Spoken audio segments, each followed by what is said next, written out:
Great. Okay, well, welcome everyone. I'd like to welcome you to this session of the Conflict Research Group, where we are joined by Tim Newburn to talk about reading the riots 10 years on. I'd like to just give a little bit of an introduction here.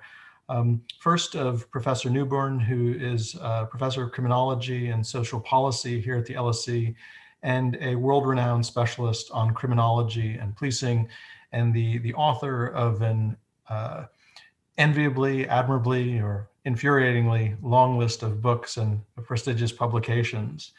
But I think most notable here for this evening's purposes is the 2011, late 2011 study, Reading the Riots, which he oversaw and co-authored along with a raft of other related publications on behalf of the LSE and the Guardian in a very interesting study that followed upon and focused on the rioting of August 2011 in parts of London and elsewhere in the country following the fatal shooting of Mark Duggan by the police in the Tottenham area of North London. And here it's just worth noting that there's a long history of writings about riots. And as scholars have noted, even before the end of a riot, the commentary begins, the commentariat moves in. And there's a long history dating back to at least the colonial era of post-riot official reports. And this has happened not only in former colonies, but in post-colonial contexts like Pakistan and India and Indonesia as well in recent memory. But here in the UK, there's also a history of this in which various official bodies and various other groups and organizations engage in post-riot interpretation with a variety of different aims and objectives, conscious and unconscious in mind. So it's really unique and important and I think really admirable about Tim's work in this regard is really overseeing an academic, but also, investigative report that earned a great deal of public attention and circulation and has been a touchstone for public policy in the wake of these riots and has also a great deal of academic rigor, depth, and detail to it. So without further ado, let me hand you over to Tim Newburn, who will discuss, the study and the riots from the perspective of 10 years later. John, thank you. John, thank you very much for the very kind and overly generous introduction. And my thanks also to Diego Satso for the invitation and for organising this. I'm very pleased to be here. I'm very pleased to have the opportunity to say a few words about this study. I mean, essentially, picking up one or two of John's comments before I kick off, I'm obviously in all this part of the commentariat. That's what we did. But obviously we occupied a very particular role or set of roles, and maybe that's something we can talk about a little more in Q&A. And I'll say a few words anyway as I go on. Now I should be able to share my screen. Yes, I can. Sorry. There we go.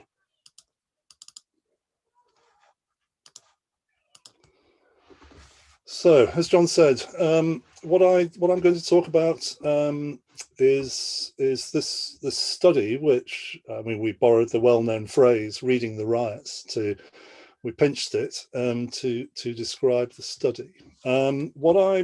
Diego gave me a set of questions. I left it to him, said, "What would you like to me to talk about?" And he gave me these. Which I won't go through, but you'll see are about the interpretation of the riots, how we to the extent we have addressed the structural factors that were linked with the riots in 2011. Maybe we'll get on to. I might leave this one to Q&A, but why we've not seen much in the way of riots since, what we've learned, if we've learned anything about riots, And then back to the study, which I will talk a little bit about. How do we do it, and what were the challenges, and what, if anything, was its impact? Social scientists these days, university academics in the UK, are increasingly told to be obsessed by impact. It's a terribly unhealthy development in English higher education, but sadly, it's one of many unhealthy obsessions, which unfortunately are forced upon us.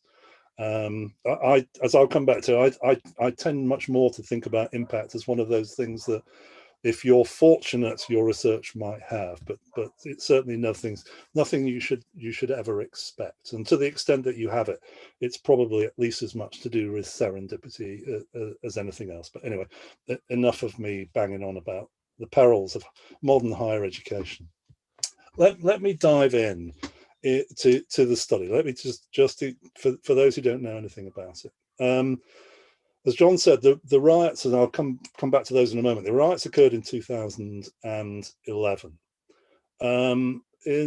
Like so many people, it was August 2011. Like loads of people at the time, I was on holiday when the riots broke out, and within an hour or two, my phone went with journalists wanting me to join the commentariat to give my view from deepest Cornwall at the time, as it was, of why things are kicking off in North London. Which was a challenge, but I did give a few interviews. A couple of weeks later, after the riots had died down, I got a phone call from a journalist at The Guardian called Paul Lewis, who was a special investigations or special projects editor at the time, who said, the Guardian's been very much at the forefront of the reporting of the riots. Modern journalism, the nature of modern journalism means that we place much more emphasis these days on doing, big stories, long reads, collecting lots of data and so forth. And we've got piles of stuff, and we think it would be a good idea to do some research. And we wondered if you'd be interested.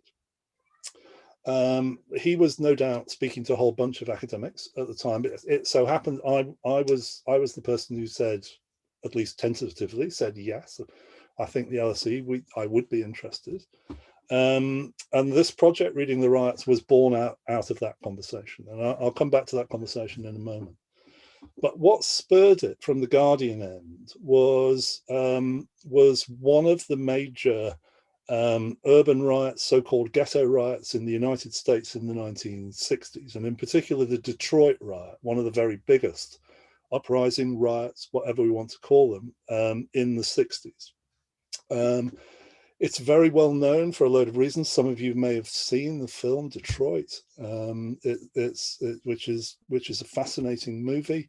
There's been a huge amount written about Detroit. The urban riots in the 60s in the US were investigated by a whole bunch of inquiries, including a presidential commission, famously, which had, in some respects, a lasting impact on American civic life, I think. But Detroit was unusual because of a piece of independent research that was done. A psychologist, Nathan Kaplan, and a journalist got together and said, look, the inquiry into the Watts riot in Los Angeles took the best part of a year. The presidential commission sat for 18 months, 20 months, whatever it was. Surely we can do something a bit quicker. And the two of them banded together. They raised research funding. They recruited local interviewers. They conducted a survey. So it's mainly a piece of quantitative research, asking a series of questions about what had happened. They published the findings within a month. And in terms of the kind of headline of what they found was essentially what they were able to do was undermine what would be often referred to as the riffraff theory, the idea that somehow those who were involved in riots are in some ways unusual underclass of folk who are outsiders or spectacularly different in some way in terms of their poverty, their criminality, their morals, or some other aspect. And what the Detroit research suggested was that that's simply not the case, and it reinforced a lot of other things that were being found by other inquiries at the time. And the two of them, the project won a Pulitzer Prize. The Detroit Free Press for its role won a Pulitzer Prize. The Guardian knew about this and thought, this in some way might be a model for what they might do. Hence Paul Lewis's telephone calls to various folk, including me. He and I decided we'd have a conversation. So he came over to the LSE a few days later. We had a cup of coffee and talked about what we might do. And basically we agreed there and then. So this is late August 2011. We agreed to do some research. And what we then did was, and a huge amount, it has to be said, to the extent that any of this was successful, a huge amount of credit here goes to the newspaper and to the news organization, which really pulled out the stops. But we raised research money within 3 weeks. We then set about designing a study. We recruited kind of freelance folk to do some research for us, as well as using journalists and some academics. And we decided that what we wanted to do, basically what we wanted to try to do, was to add to the public conversation. So lots of people, the commentariat, lots of people were talking about the riots. Senior politicians, senior police officers, a whole variety of other people in the public eye of one sort or another were having their say. Were doing the kind of, essentially the Rorschach blot thing of seeing in the riots the things they wanted to see. And it seemed to us that there were probably many absences, but the biggest absence was the rioters themselves, the voices that were silent. I mean, rioters in inverted scare quotes here. The silences were the people out on the streets. What took people to the streets? How were they feeling when they did the things that they did? How might we understand it in some kind of way, to the extent that you can, through their eyes? And maybe we'll come back to that in terms of how one engages in that kind of thing. But we wanted to try to reach the rioters, to interview them, as many obviously as possible, to enhance the kind of claims that we might want to make. But we wanted to do this quickly. We wanted to be part of the political and public conversation. So what we decided to do was qualitative research, was in-depth interviews. So not the kind of survey stuff that the Detroit people did. Actually, one of the Detroit people was subsequently very critical of us for not doing, quote unquote, scientific quantitative research here. We decided we wanted to interview people out on the streets, not in prison, and so forth. So then a whole variety of questions arose. How many, how would we get to them, and so forth. In the end, we managed to interview 270 people who had been out on the streets and in one form or other had taken part in the riots. They'd been involved in the, whatever you might call them, the protests, the looting, the violence, and various other things. And then in terms of the other kind of unusual things about this project, one was, well, so how do you remain part of this political and policy public conversation? You do it quickly. So as I say, riots, mid-August, first conversation, late August, design and raising of money for the project, September, fieldwork, October into November, analysis end October, beginning of November, publication 5th of December. So it was about 17 weeks from the point at which Paul Lewis first rang me to the point at which we published the full first phase of the research. But secondly, we, as you can see from the bottom right here of the slide, we published it all in the newspaper. So there was a conscious decision taken that that everything would essentially be journalism at this stage, not the basis, not the research itself, but that in terms of getting it out there, we'd use the newspaper, we'd use film. So we made films for the BBC and a variety of other things. So it was a self-consciously kind of different style of research. So let me scoot on very quickly, and just so everyone's in the picture, in case people don't know, the England riots 2011, the major preceding incident was the shooting of a mixed race young man, Mark Duggan, by the Metropolitan Police on a Thursday. The immediately precipitating event, a march by family and the local community to the local police station, which led one way or another to the outbreak of violence and to the first night of rioting on the Saturday, and then the spread of rioting to other parts of London on the Sunday, further across London on the Monday and outside London, and then on the final night, the fourth night, in a variety of locations across England, not outside England. 5 people died, hundreds were injured, civilians, citizens and police officers. Thousands of commercial premises were badly damaged, many destroyed.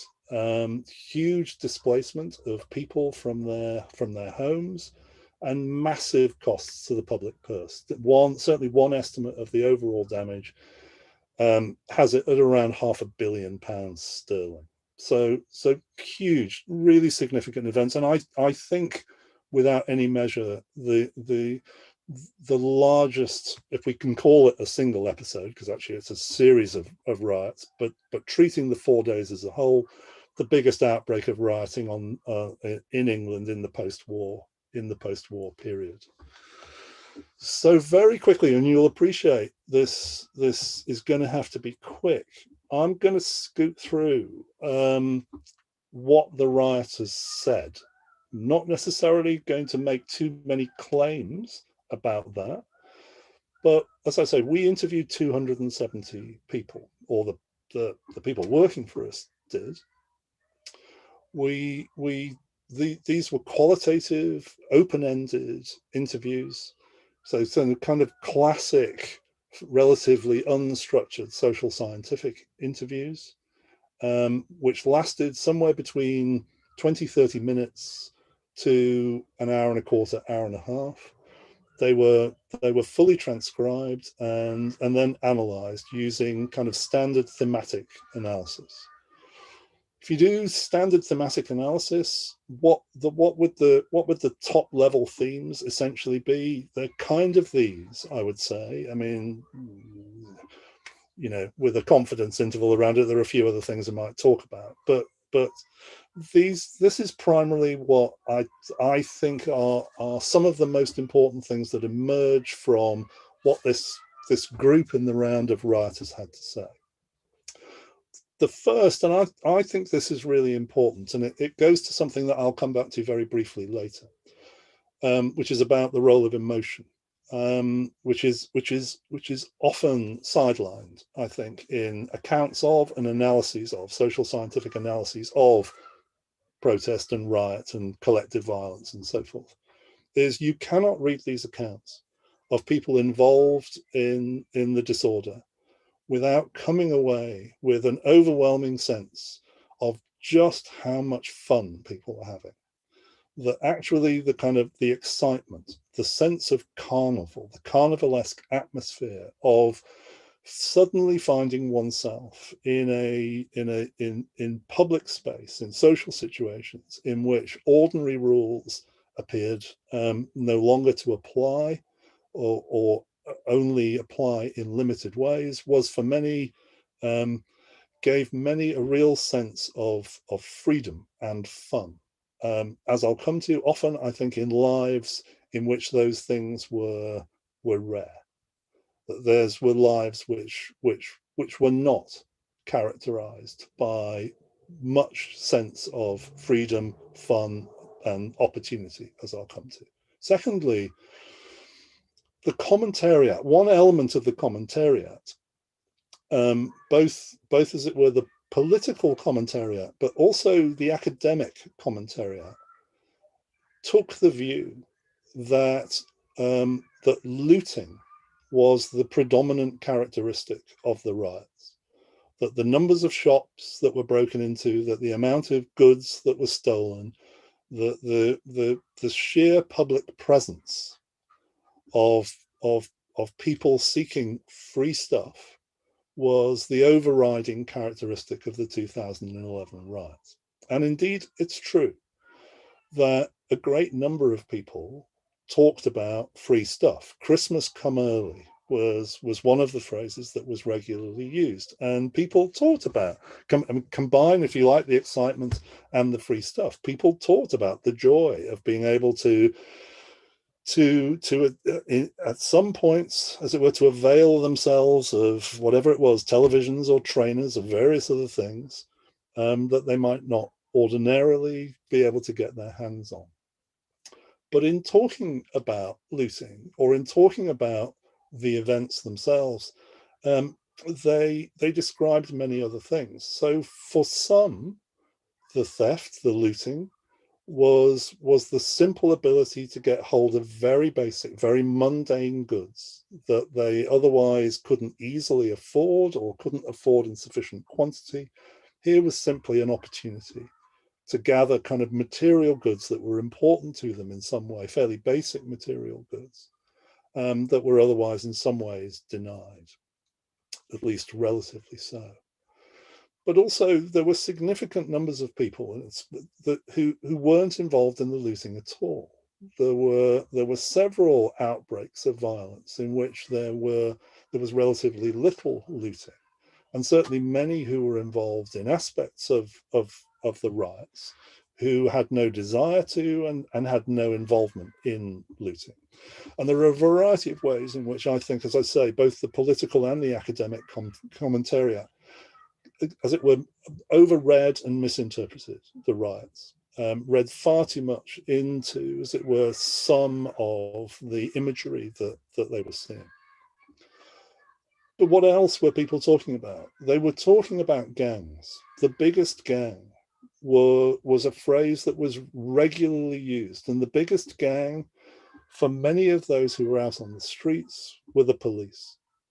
And and it was a deliberately used term here. It was, the police were viewed by many as an organized group whose conscious or unconscious aim was the harassment and oppression of people, of them and people like them. That their relationship with the police was at best a kind of antagonistic one, and at worst a kind of viscerally hostile one. And to a degree, and for many, and in all the places that we did interviews, poor relationships with the police, both in terms of people's kind of immediate experiences of the police on a day-to-day basis via stop and search and a variety of other things, but more broadly in terms of the long-standing tensions and poor police community relationships in the neighborhoods that they lived in, were the background to much that they wanted to talk about. Particularly in terms of, as it were, their anger, or in some cases their rage.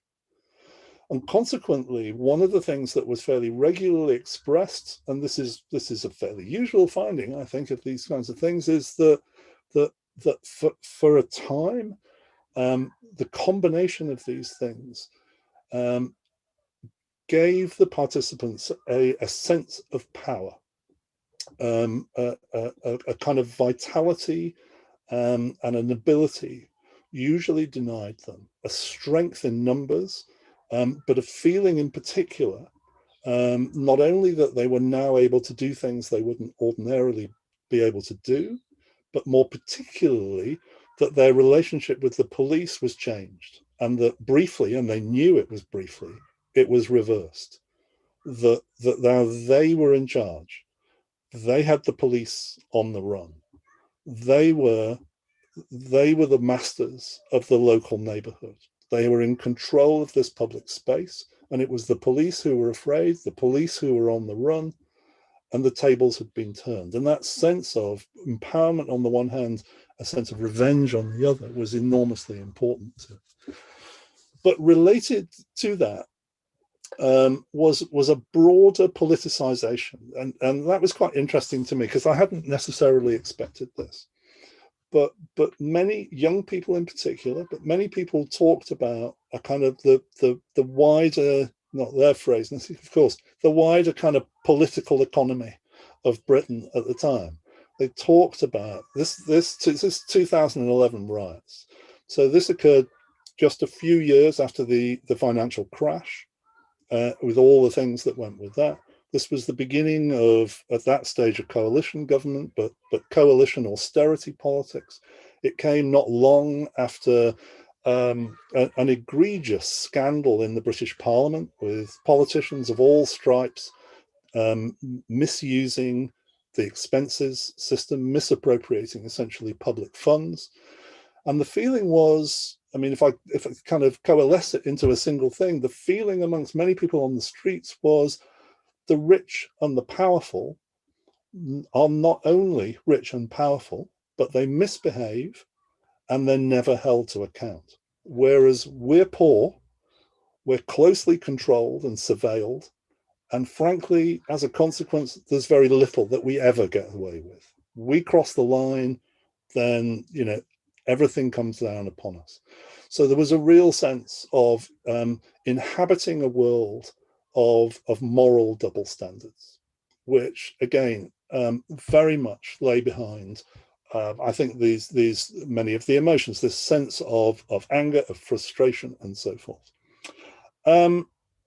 I might skip on here because I'm very aware of time. I might come back to, if anyone wants to ask questions about gangs or social media, maybe we can come back to it in Q&A.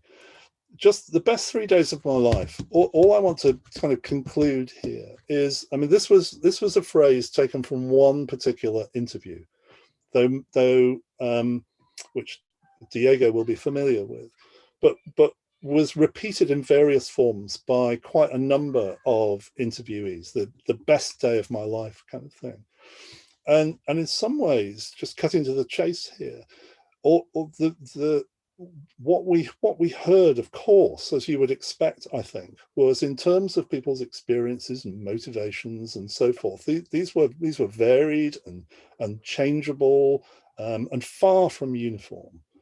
But underlying them, I think, there was a broad sense of discontent among people who, by objective measure, were marginalized and living in poor communities and were disadvantaged and failing in a whole variety of ways, but who felt targeted and deliberately so, and living in circumstances of almost deliberately diminished opportunity.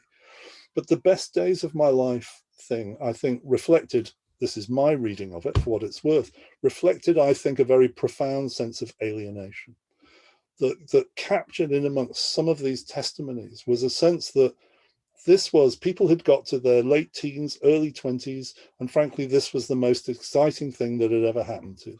They had nothing else in their lives that could compare in any kind of way, which I think speaks to, as I say, something rather profoundly has gone wrong, if that's the conclusion that someone can reach. So let me say two further things to before I wrap up. Some things about the project, and then some things about the time since the riots.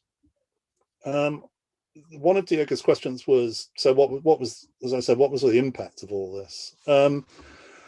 Look, it would be lovely to think, I mean, and you know, it'd be delightful to be able to claim that somehow, you know, the research changed the course of history. I think in terms of policy and politics, in the main, policy and politics steamrolled on its merry, past-dependent course, unaffected by any research, whether it was ours or anyone else's.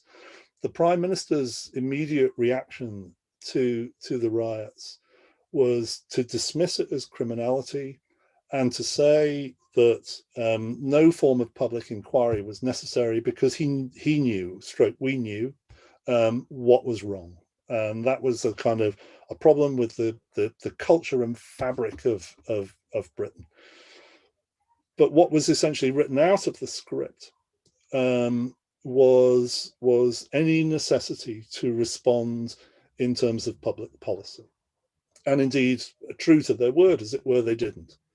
If one goes through the whole of the then coalition government's policy agenda, you will find only one, the so-called Troubled Families Initiative, that was in any way linked with the riots. The reality is, even that initiative wasn't really linked to the riots. It was a policy that was created before the riots. It was a policy that was already in train. It was something that was simply rebadged because the riots facilitated it at the time. It was rebadged as something that might be linked with the riots. But as soon as it was funding was established, as soon as it was rolled out, all reference to the riots was dropped. So government essentially had no significant major policy response to the riots at all. The research as a coder did have one impact, and actually quite an important one, which is to say it had an impact on police stop and search powers. We, at the end of this first phase of reading the riots, the rioters phase, we went on to do more after the Christmas. We held a conference at the LSE about a week after the publication of the first bit of the research. And we invited a whole bunch of public figures. So the leader of the opposition came to speak, the Archbishop of Canterbury, and the then current Home Secretary, later Prime Minister Theresa May. In the green room, before going on to speak, she came over to me and said very politely, she said, "You do realise I'm going to be extremely rude about your research, don't you?" With a smile on her face. And then subsequently stood up and indeed was extremely rude about it, which is fine. That's okay. It was all part of the kind of conversation. But in the midst of a speech that she gave, in which she was deeply critical of, as one of the headlines there from the Daily Mail puts it, LSE's excusing of the greedy rioters' need for instant gratification, she announced a desire to change police stop and search powers. I wouldn't claim our research was in any sense the only thing that had pointed to the problems, but it in a timely way, I think, fitted her agenda. The consequence was a massive and sustained drop in the use of police stop and search powers, which is now only in the last 2 or 3 years beginning to reverse its trend. So we did at least have one impact.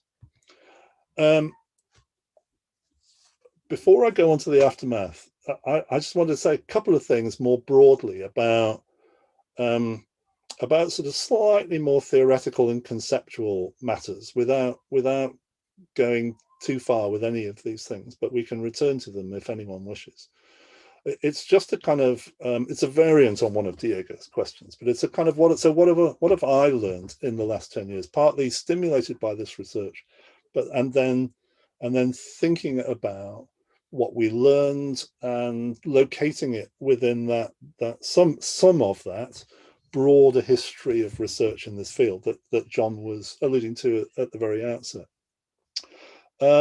I mean, I'm a sociologist by training, so it's much more the sociological end, but not entirely, of research here that I'm referring to.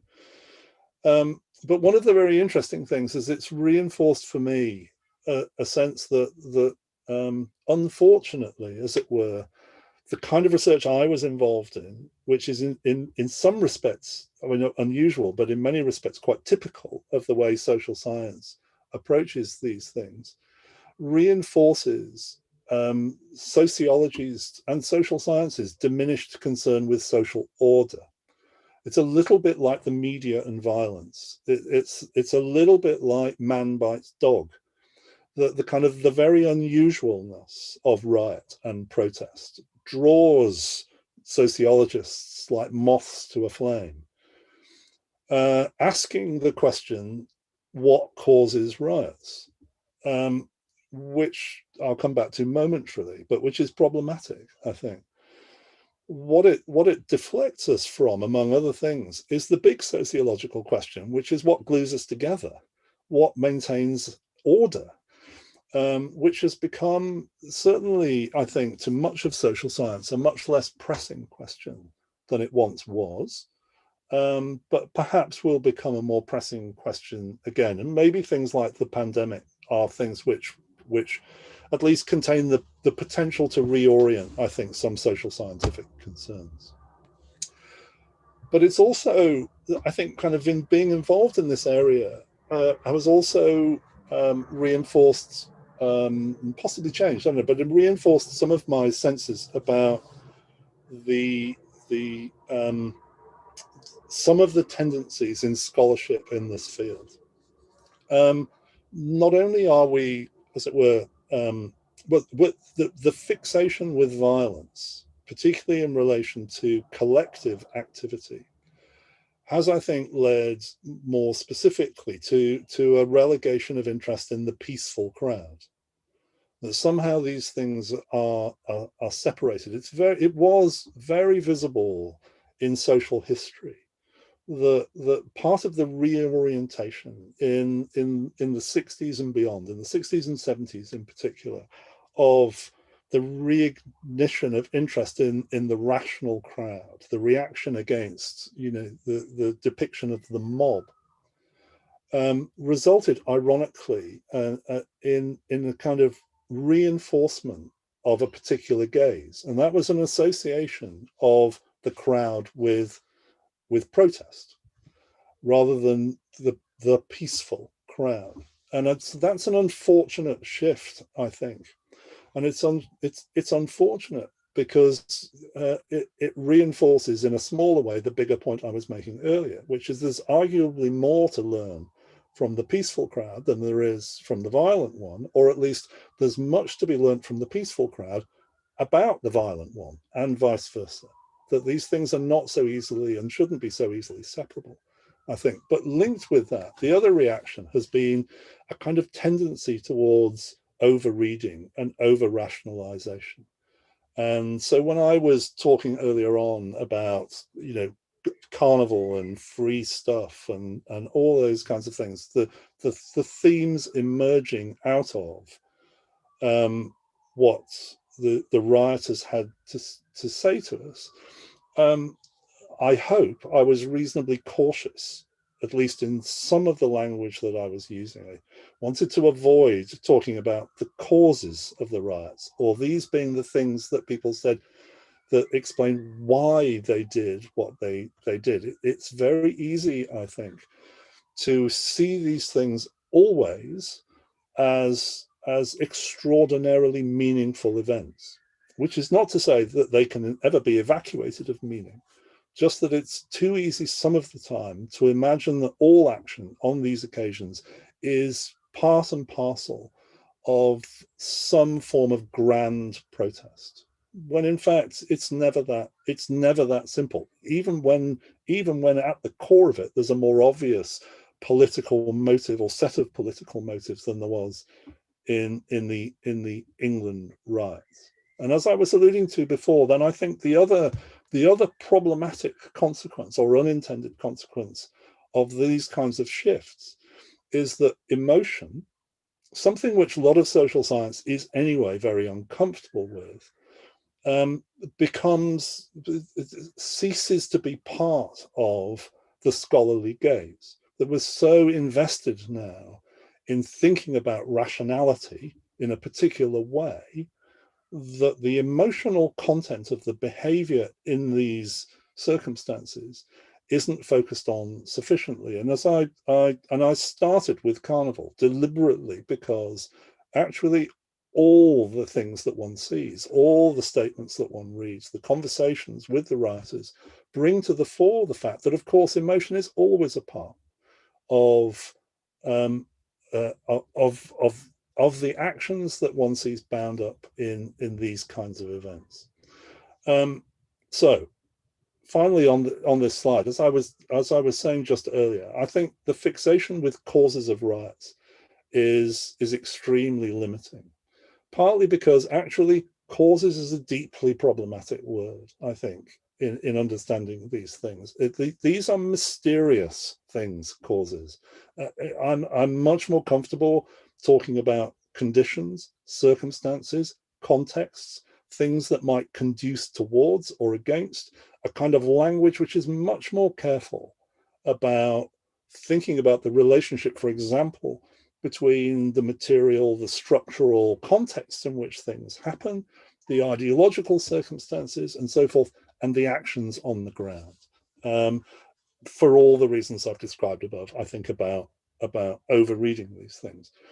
But the fixation with causes is also problematic, I think, but also limiting, because it diverts attention from other really important things. It diverts attention from what happens during riots, how they spread, how they diffuse or not, as the case may be, which places are affected and which are not, and for what reason, how these things come to an end, but much more importantly, and again, it's back to the fixation with violence, is that the kind of elision of riot with violence essentially means that in scholarly terms, a lot of the time, once the violence is ended, once the fires have been damped down, interest ends.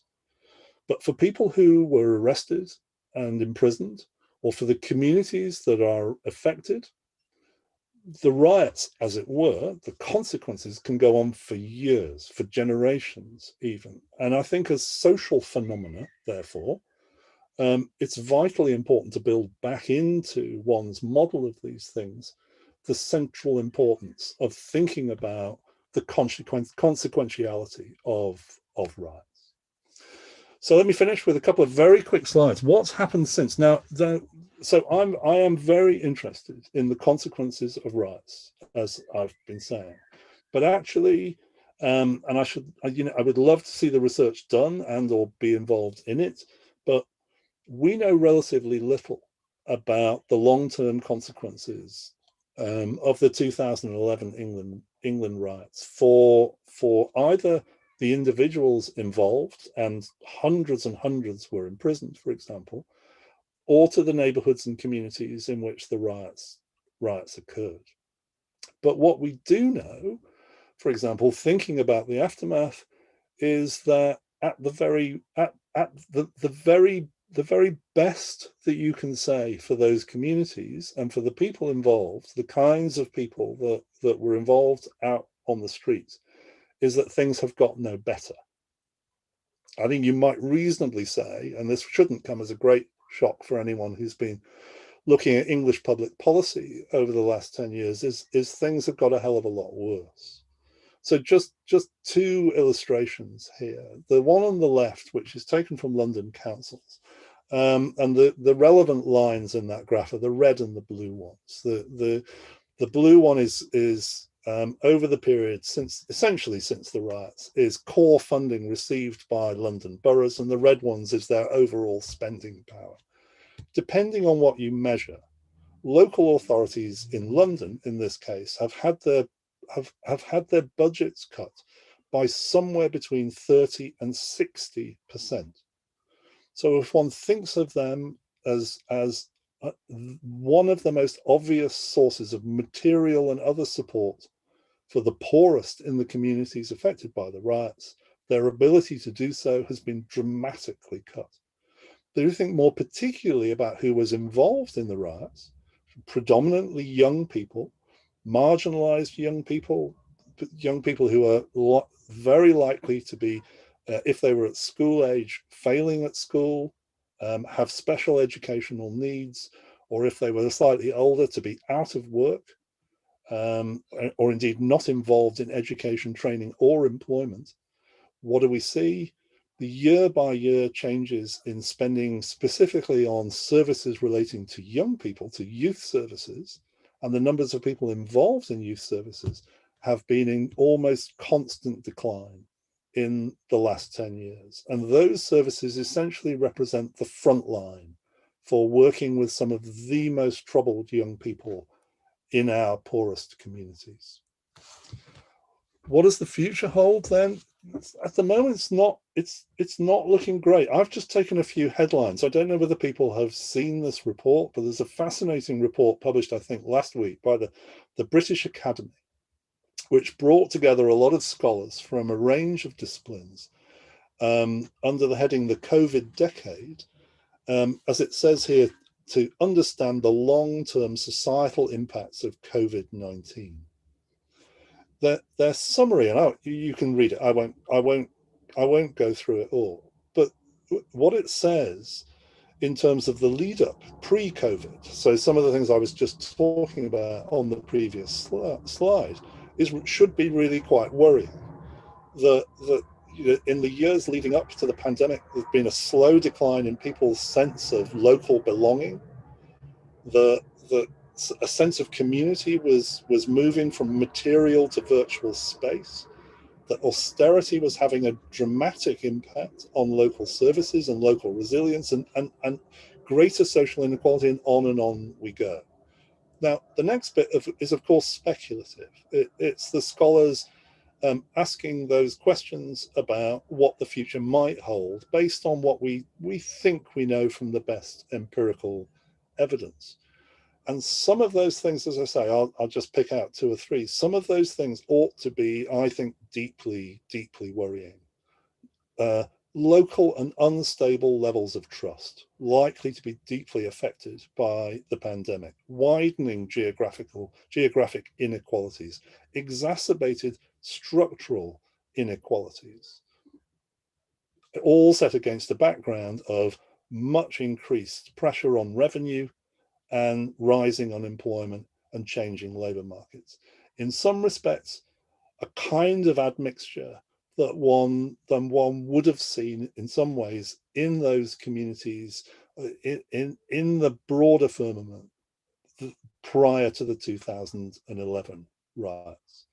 Now, of course, that all begs Diego's big question then of why have we had none, and what might we expect, and various other things. But I'm going to stop there and leave it, and simply say, in relation to this study, although we subsequently wrote a whole bunch of academic articles, sadly it's still not had time to write the book I was supposed to write, but maybe one day.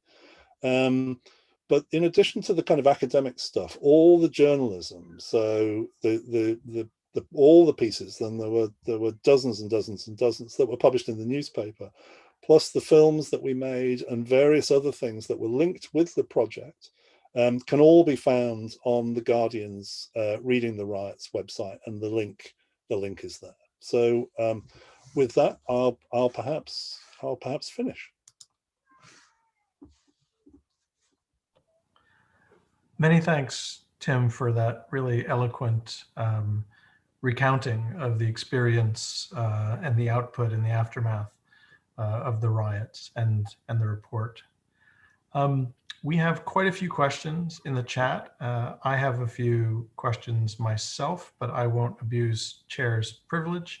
So let's go to the questions first. I'll just do them one by one because they're rather different questions. So the first question is from Patricio Imbert from Chile, who writes, 2011 was a year in which riots occurred globally. How would you relate the riots that occurred in London in that year to what was happening globally? Oh, now, God, so start me with an easy one, John. Why don't you? That's a great question. And as I feel I've been teaching all day, I feel I've been doing this several times today, which is finding myself talking to buy myself time to try to think of a good answer to the question. The straightforward answer, I think, is I'm not sure that I would. Which is so you know, there are a series of things happening in the world which likely, I mean, which are linked, I think, with what often is, depending on your perspective, either usefully or unhelpfully summarized as neoliberalism, but kind of political and economic changes related to austerity and to inequality, which I think possibly link in some very general way protests that we've seen in various different parts of the globe.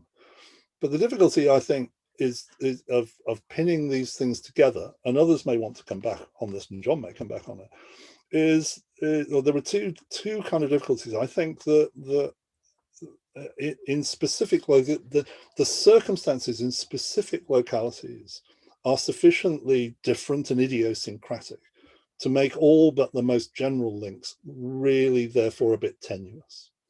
But the second thing I'd say, and this does go back to something sort of substantive I was talking about, is that riots are unusual.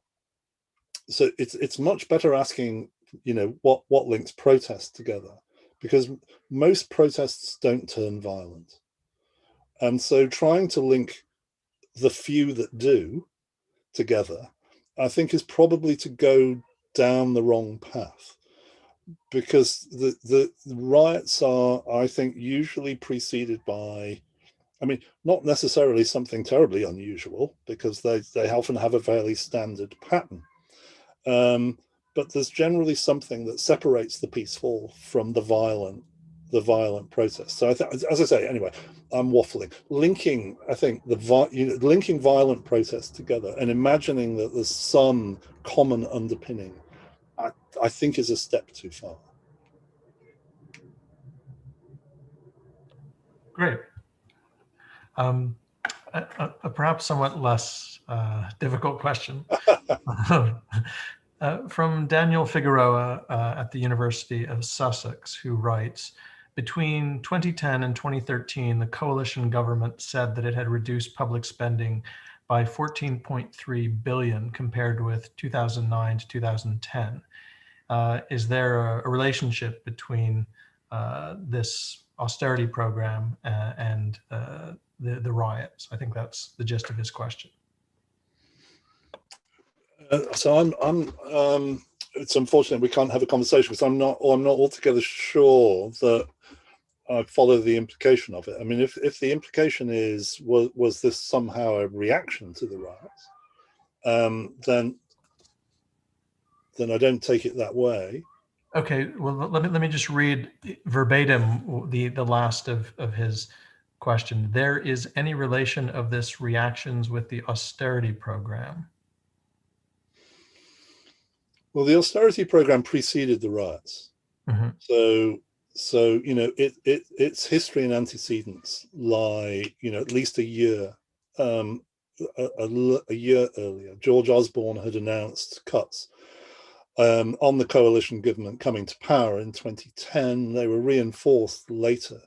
I don't think so. I mean, I think the more important point in relation to this is that there was, as it were, that substantial a cut to public expenditure despite the riots, that some at least might have expected that one of the reactions to that kind of violence in those locations might have been to at least consider the possibility of public investment in local communities, but which was something that was not only not done, but the government, I think, set its face against from the outset, and saw as a badge of honor almost.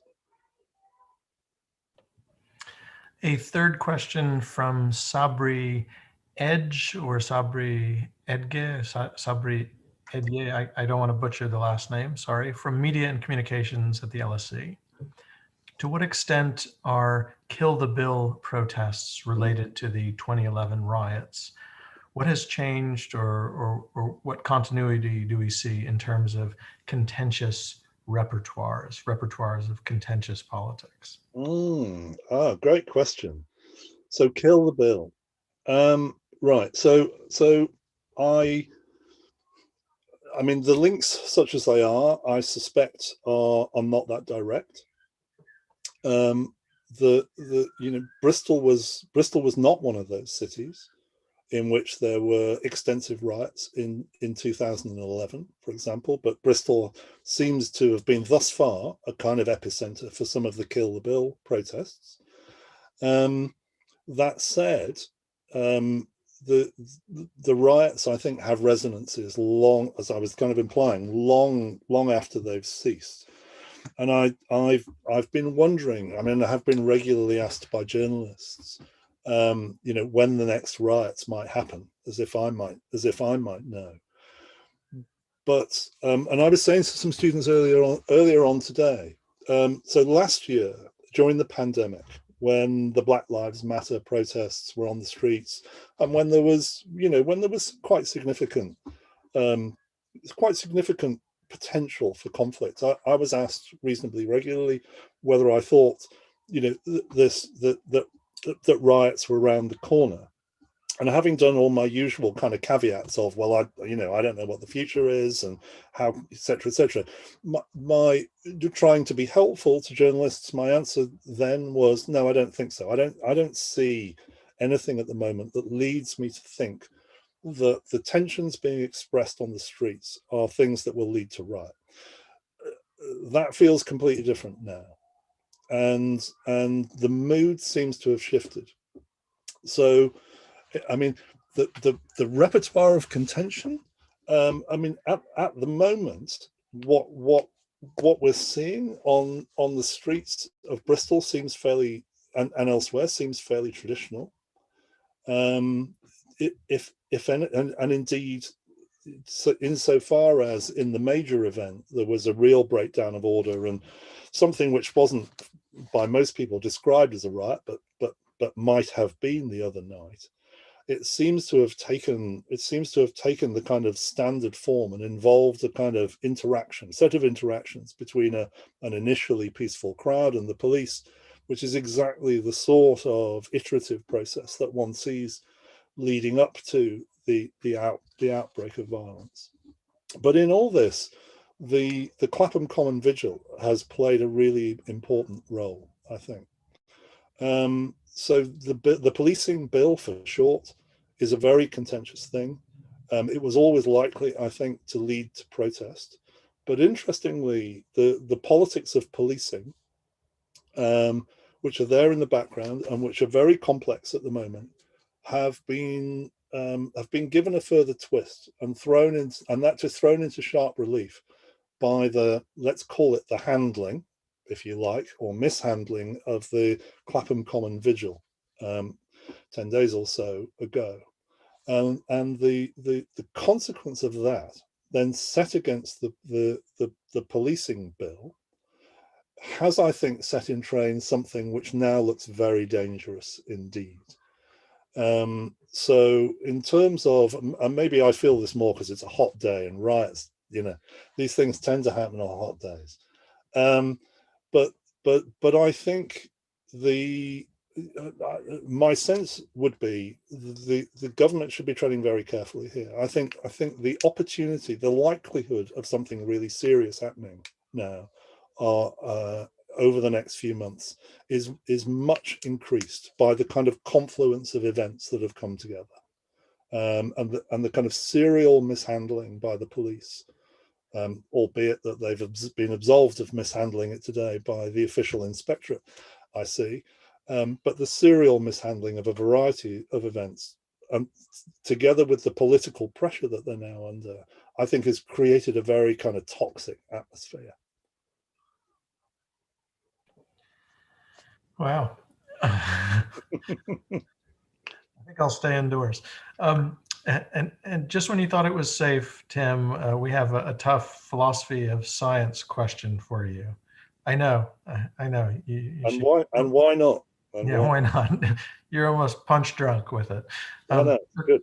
Okay, this comes from Jingya Wu, uh, who writes, "It is very revealing that you talked about how studying causes is very limited in social sciences. For other areas beyond riots, will this still apply?"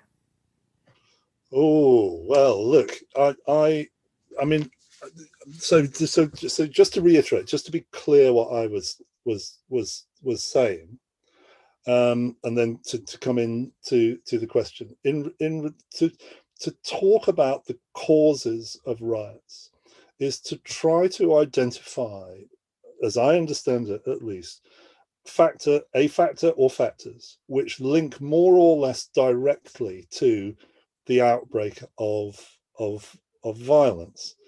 Now, I think if one was satisfied with the answer that yes, almost always in cases of, civil unrest in England, let's just say, let's go no further than that for the time being, that the immediate causes of the riot are certain forms of unfortunate interaction between the crowd and the police. Well, I'm probably comfortable with that. But if we want to go further than what happens on the streets in the immediate interaction between the cops and the protesters or whatever else it may be, if we want to look, as it were, at the wider context, then I'm very uncomfortable talking about the wider context as a cause, using the language of causation. Now, to get to your question, this is a great question for something like this, because of course, to understand the causes of things is precisely what the LSE is supposed to be for. You cannot go to a graduation ceremony at the LSE without being, and I've been to at least 2 a year for the last 20 years now, without being reminded by whoever is the director that to understand the causes of things is our mission in life. So once this goes out on YouTube, I think it's probably live on YouTube. So I'm minutes away from being drummed out of my institution for saying that actually, this is rather problematic. But actually, in answer to you to the question, I stand by it. I stand by it in relation to social science more generally. If I had to hang my hat, I don't have it on today, on it, I'd say, yes, frankly, the language of causation is deeply problematic for social science. And if we have to choose, then frankly, I'd avoid it. Yeah. So to understand the causes of things, I take to be a kind of metaphor for how to approach the world rather than a directive about how to do social science. So it's not written to our contracts, hopefully. I'm hoping not, given what I've just said. Okay, well, now that you've had the tough questions, I'll ask you a couple dumb, easy ones. I don't. And why don't I ask them both? One question is simple, and that is that you referred only very obliquely in your presentation, but addressed much more extensively and systematically in the research and in your publications, the issue of how ethnicity or so-called race figured in the riots. And I think that would be of interest and importance to discuss now, 10 years on, especially in terms of consequences, which you already discussed. And the second brings us a little bit back to the philosophy of science question a bit, but I guess it stems from your discussion, both of the materials, the transcribed interviews and your interpretation thereof, but also the conclusions you drew and the way you situated them in terms of social history. I was a little bit reminded of the famous old article by E.P. Thompson, The Moral Economy of the English Crowd. And I was wondering whether in the kind of interpretivist vein of some of your comments and analysis, whether that's a useful way of thinking about the rioters, that there's a kind of moral economy there, and in terms of looting, in terms of the way they understand what they're entitled to, and their kind of analysis of the political economy as you described it. So why don't I leave it at that and give you a break with those easy lobs. Oh yeah, I knew I was being set up as soon as you said that. So thank you, John. No, look. So I'll take them in order. So let's take race and ethnicity.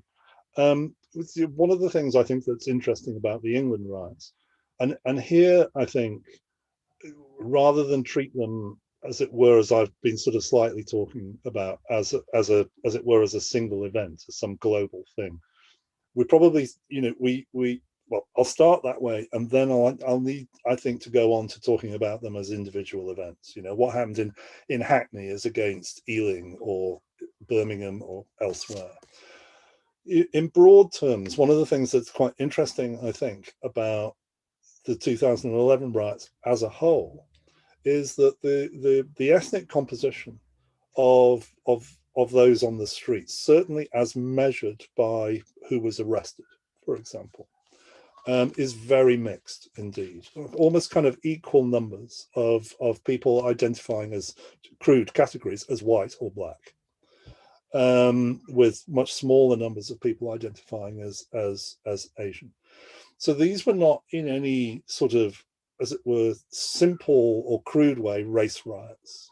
These were not simple, as it were. These were, unlike Brixton in 1981, which might reasonably have been described, and certainly was described by many of those involved, as an uprising by the black community against the police, broadly speaking.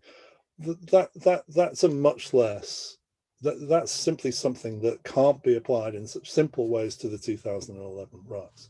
But then taking them apart, a slightly different, a different picture emerges, essentially.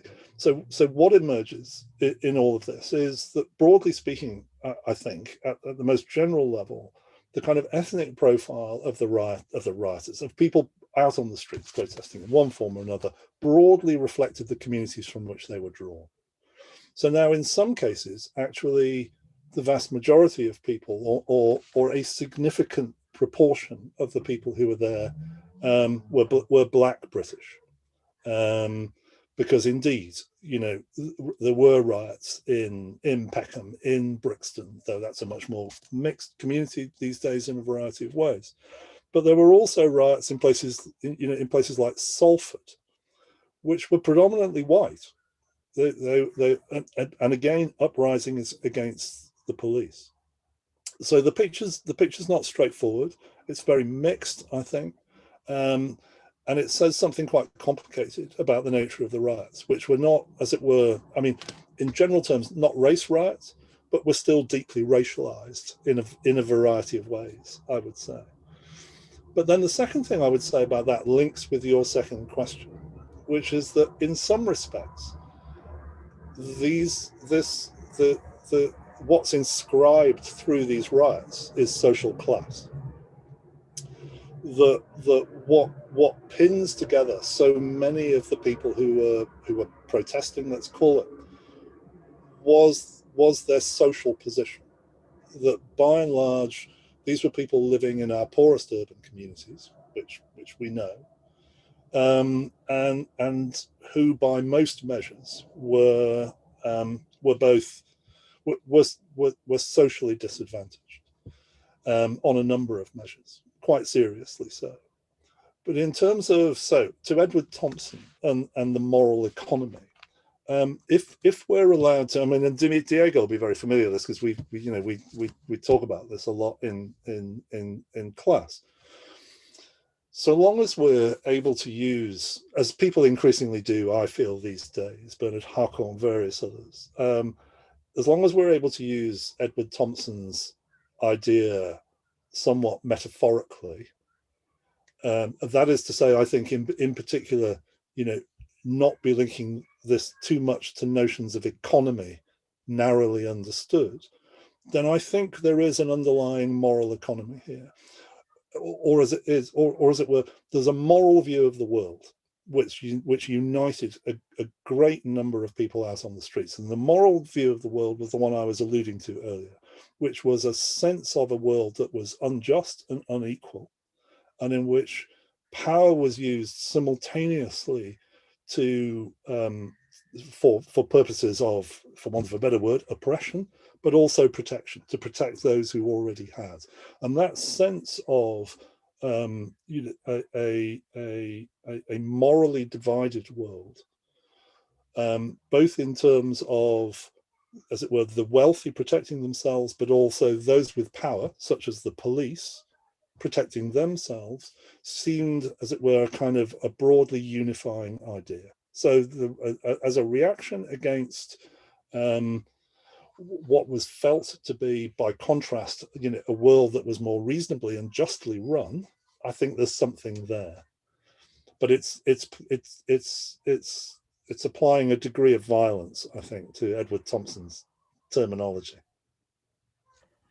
One more question that I think is worth adding, that I think you'll find genuinely easy and hopefully enjoyable to answer, because it's really your kind of bread and butter. It's what you eat for breakfast.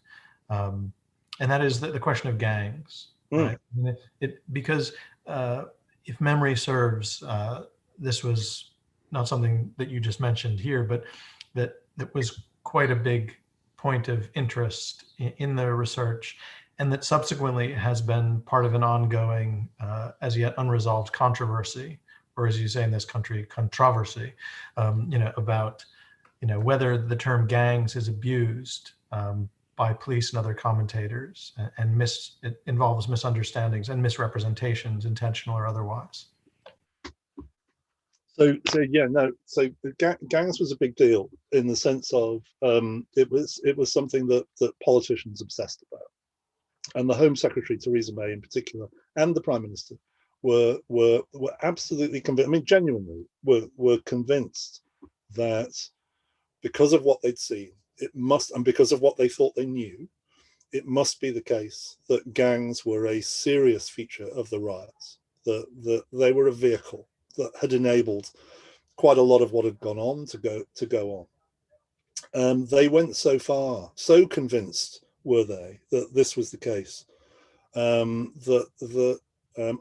found myself giving evidence to the Home Affairs Select Committee alongside someone who you'll be familiar with by reputation, Bill Bratton, who served under Rudy Giuliani many years ago as a commissioner of the New York Police Department, and then later went to Los Angeles and then back to the New York Police Department. But somehow or other, I mean, he was a past master at selling himself in a variety of ways, but latterly was selling himself as someone who knew a lot about gangs. Probably he'd been in LA for a while, so that on one level probably you could see the connection. But he was brought over with a view to becoming a kind of gangs czar in the UK. Indeed, it was the resurrection of a conservative idea in England to make him the next commissioner of the Metropolitan Police, conveniently overlooking the fact that he wasn't British, which means he can't hold office. But anyway, but so gangs was there kind of front and center for a while. The reality was, in some senses, exactly as one might expect, I think, which is, the broad literature on collective violence, certainly as I understand it, from a variety of areas, says that, hitherto conflictual groups that find themselves on the same side suspend their conflict because they now have a common enemy. And exactly that occurred in the riots. So sure, there were, in one way or another, there were plenty of young people involved in the riots who were kind of flagged by the police as having quote unquote some gang involvement, which might mean any number of things, some meaningful, some not. But for the duration of the 4 days, certainly the territorial disputes that those gangs, in inverted commas, might have represented were entirely suspended. They went to parties together, they shared the tube into town so they could go on and, bust into shops and do whatever else they were doing. But they were never in any obvious way, except for a few examples, a kind of organizing vehicle for what went on. And indeed, as I was saying earlier, the material, the way in which people spoke, the word gang generally only came up in relation to the police. The biggest gang of all. The biggest gang of all. Right. Well, we've really greatly taxed your time and energy, and it's been a real privilege and a pleasure to hear you recount your recollections, your experience, and your analysis of the riots of 10 years ago, and the report that you oversaw and authored at the time. So I'd like to thank Kirsty Conway and Diego Sazo Munoz for organizing and overseeing this event, but overall, really like to thank you. And if we were in the kind of public lecture hall that your discussion deserves, there'd be a large North Korean style, standing ovation and round of applause. But sadly, we can't give that, but I'm sure it's out there. So many thanks, much appreciated, much enjoyed from everyone. It's been a great pleasure, and thank you, John, and thank you, everyone.